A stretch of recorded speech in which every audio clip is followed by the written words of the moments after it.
Welcome to Light at the End of the Tunnel. My name is Jeff LaRouche. Today's date is July 26, 2019. So I was reading something on Facebook, and I think it's really rather important that I share what this person had wrote. I'm not taking credit for what they wrote, but I'd like to share it. Instead of posting my picture and resending the message, I'm just going to read it to you, to my audience. So I take no credit for these words, but this lady's views and opinions are very important to me and also important to other addicts. So her letter starts out as, "Dear addict haters, hello, you don't know me, but I'm an addict. I'm one of the junkies you love to bash whenever someone mentions addiction on social media or hear it in conversation. I know it's hard to forgive the things we sometimes do because of our addiction, but I have a question for you. What is the worst thing you have ever done? Obviously, I won't get an answer to this question, but think about it. The thing that you hate that you did, you know. The one thing that not too many people even know about. Well, what if everybody knew about it? What for the rest of your life you were labeled by that one act or acts that you would erase in a second if you had the chance? That is what being an addict is like, kind of. Now, I don't feel like being an addict is the worst thing a person can be or do. You, however, feel this is a terrible thing. Don't get me wrong. If I could erase it from my life, I would. In an instant. It would be gone.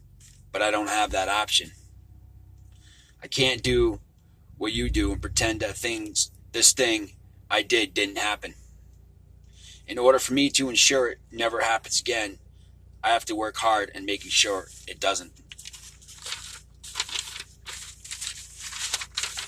She continues, "If I don't, my disease will tell me I can do a line and not fall back into full-blown addiction, but I most certainly will. Do you work hard to make sure your worst thing never happens again? Let me guess, you are thinking, addiction is not a disease, it's a choice. Yes, all addicts start with a choice. The same damn choice you made when you were young and hanging out with your friends. You drank the same beer I did. The same pot I smoked.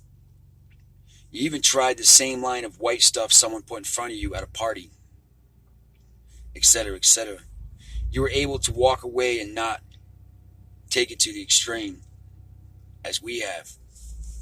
Since I have the disease, I will spend the rest of my life either struggling to stay high or fighting to stay clean. As children, we don't decide we would rather be an addict instead of a cop. You don't see children pretending that their dolls and stuffed animals are dope sick. Furthermore, when is the last time you talked to a little girl who told you she couldn't wait to grow up so she could turn tricks or feed the undesirable hunger of her drug addiction? My best friend didn't blow out the candles as a child wishing for a substance abuse disorder because she couldn't wait for the day her kids would go to foster care. Nobody wants to have substance use disorder. Some of us just do. So always remember, you made those same choices too. You just got lucky that it was me and that it wasn't you. If you still have doubts, you can take those up with the Center for Disease Control or United States Surgeon General. They have classified addiction as a disease. But then again, I am sure you know more about it than they do, right? I pray that you don't have to reevaluate these opinions because you find out your children or parents are addicts. If you do, just know that we will accept you into our community with love. We will help your loved ones. Do you know why we would do that? Because we are good people who just want the chance to live like everybody else. So please, before you write another post bashing people who are suffering, think about it. Not only are you hurting the people who have the disease, you could be hurting everyone that loves them. You have people on your friends list or people that may overhear you at work who have children who are suffering right this very moment from addiction. What did they do to deserve the awful things you put into the universe that do nothing but perpetrate hate and judgment? You have a right to your opinion, but no matter what, hurting people in need is very much wrong. We do recover.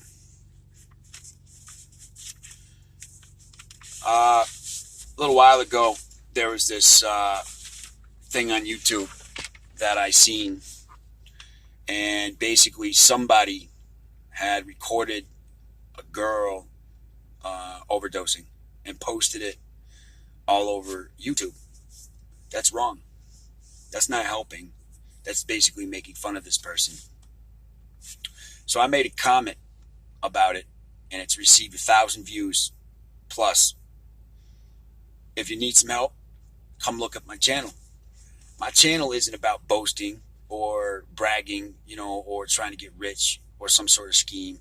My channel is to help others, to tell my story, to share other stories, many different topics, not just about addiction, but disorders. Making fun of those who have issues is, to me, it's kind of scandalous. It's wrong. It's hurtful. It bashes people, and why do you care what other people do unless it's affecting you directly? Why not help those that are in need? Reach out to somebody that needs help. Show them where resources are. Talk to them. What makes people use? Why do these people use? Talk to them. Ask them, what's going on in their life that makes them choose drugs. But it's a disease. It really is. I basically had to tell myself, and I had to break down all my problems, and I had to go ask for help. If I hadn't done that, if I hadn't got arrested, and I hadn't spent time in jail, and I hadn't been reading the books and going to courses to learn about myself, I would have never changed. So getting arrested for me helped. It doesn't always help everyone. But me telling on myself and realizing that I have a problem and realizing that I'm hurting others is what really got me to think and change the way that I think, the way that I act, and the way that I behave.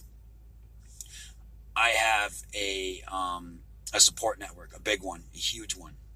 And I have people back in my life because I was able to get clean. Now, if I was still using, I'd probably still be selling drugs. I'd be doing all the hurtful things that I ever did. That's part of my disease. When I'm clean and sober, I'm not out doing those things. I'm not out stealing from stores, telling lies to my family about how I can get money, neglecting my kids. I don't do any of that stuff. So you have to look at both sides. When we're addicts, the disease tells us we need to stay high in order not to get sick. And we're going to do whatever it takes. That's the disease talking. When you're clean and you're sober, you fight every day to stay clean. You do. It's reality. I've lived it. I lived it for 7 years. And it became worse when I was selling drugs. The more that I sold, the more drugs I did. And just because I didn't put a needle in my arm doesn't mean I couldn't have died or overdosed from the amount of dope I was doing. Heroin. And then I was using cocaine to stay awake because of all the heroin that I was using in order to sell more drugs. But before I was selling drugs, I was stealing from stores. Like I said, I was doing what addicts do. Do whatever you need to do to get that bag so that you're not sick. Go to hospitals, Tell him I stubbed my toe. So I could get a prescription of pills, so I could take those pills and I could go sell them to the community so I could get my heroin. I went to a doctor 10 years ago, got prescription meds from a doctor. I had no idea that I would become a full-fledged addict. Now, is that a choice? I did what the doctor had told me. The doctor didn't say, oh yeah, by the way, you're going to, in 10 years from now, you're going to go to the feds, you're going to sell all this dope, you're going to be so sick and unbelievably sick that you're not going to know what hit you. Well, it sure did hit me, and it hit me hard. I lost my daughter because of it. My daughter lives with somebody else now. I've lost everything that I ever owned. Divorced. But I got arrested. And I'm grateful and I'm thankful I got arrested. It was the best thing that ever happened to me. Now I have my own place. I work hard for a living. It feels good to come home after a hard day's worth of work. And the money that I make is mine. I no longer have to look over my shoulders. And I'm lucky. I'm lucky that I overcame and I'm clean from this sickness. I agree with this woman 1,000% that it is a disease.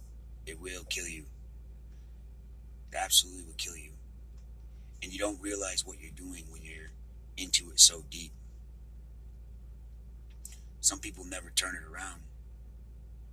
And those that don't bash them and hurt them and make them feel smaller or less than, because it's just going to make them go use more drugs.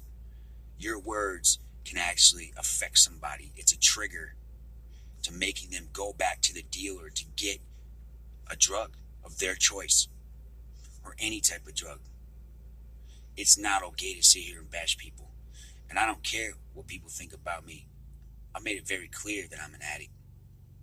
But I'm also clean and I'm doing the right thing. I lived whatever a normal life is normal before. And now I live a normal life, whatever normal means, after. It doesn't mean that I'm a dirtbag or I'm a scumbag. Yes, I did hurtful things. But you know what? Like this lady said, everybody has done something in their life. And sometimes it's so big that you're afraid and you're ashamed to tell on yourself. Okay? I lived that life for 7.5 years, 10 years ago. For 7.5 years, I was ashamed to tell on myself. But you know what I did? I manned up, grew some balls, and I told on myself. Thank you for watching Light at the End of the Tunnel. My name is Jeff LaRouche. You have a good afternoon.